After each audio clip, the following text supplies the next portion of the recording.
Yeah, with everybody involved, there'll be an education process, and obviously even for Aurora,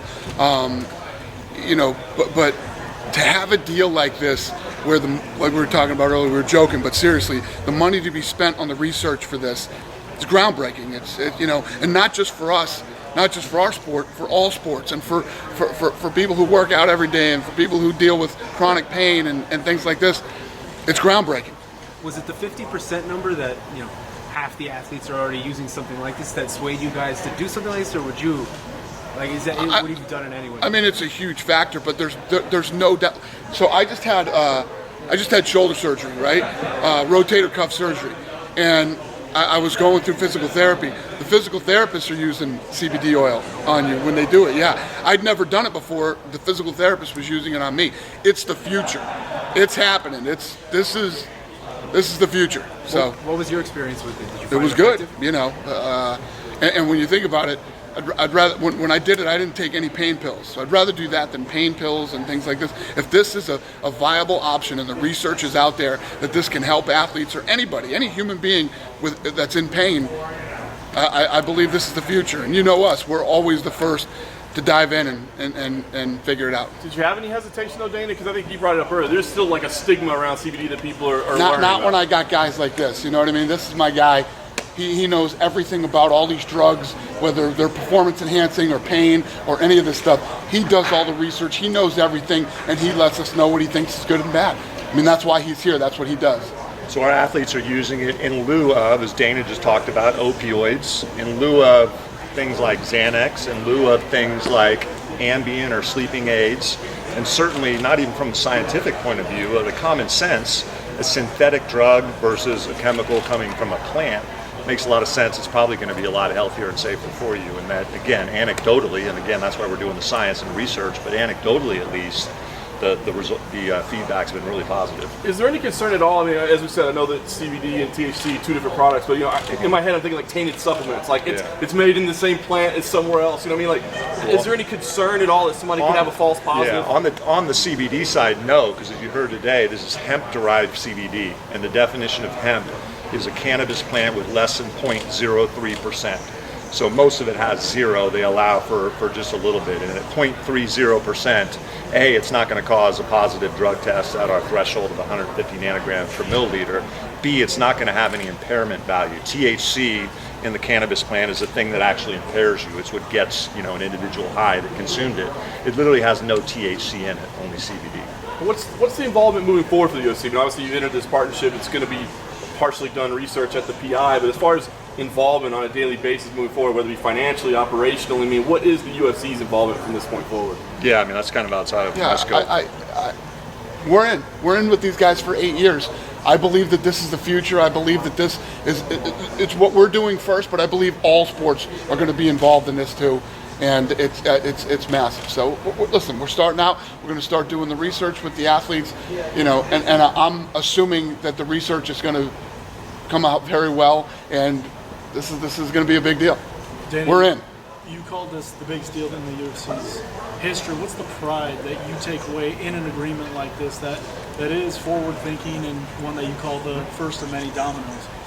Yeah, we first of all, we got a lot of smart people that work here, including this guy here who knows the ins and outs of all different drugs and whether they're performance enhancing or whatever.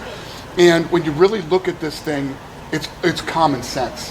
This makes sense, especially what he just did. Would you rather have these guys taking pain pills, sleeping pills, things like this? It's much safer, much healthier for the athletes. It's the future. We know it, we get it, we see it, and we're not afraid of things like this.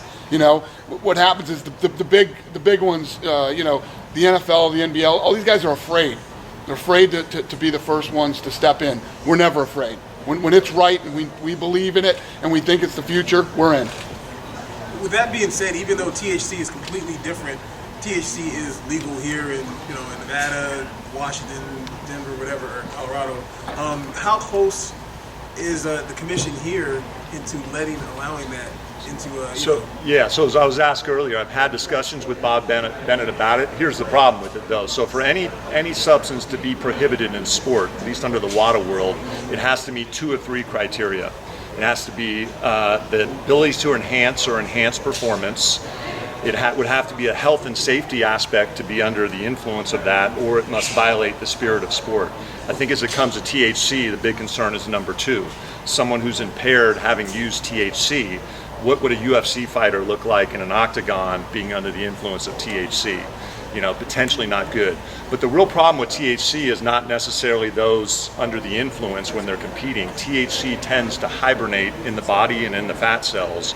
And so you'll see someone consume it, you know, a couple weeks out and then have an in-competition test where there's still a bunch remaining in their system. And that's dependent on the individual and how they metabolize it. So that's really the concern I think the commission and I have. We don't want to be punishing someone for using something that is allowed 2-3 weeks out. It just happens to remain at their system as not having any impairment when they compete.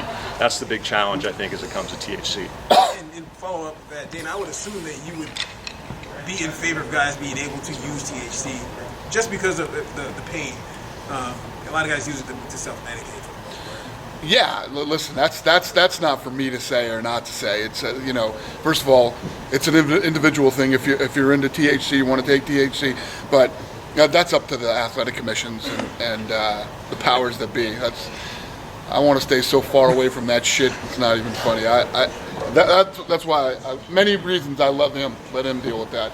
And so it's a long way to go here. THC, unlike CBD, which last year in the Farm Bill at the end of the year was taken out of Controlled Substance Act. So it was taken from the DEA as a Schedule I controlled substance.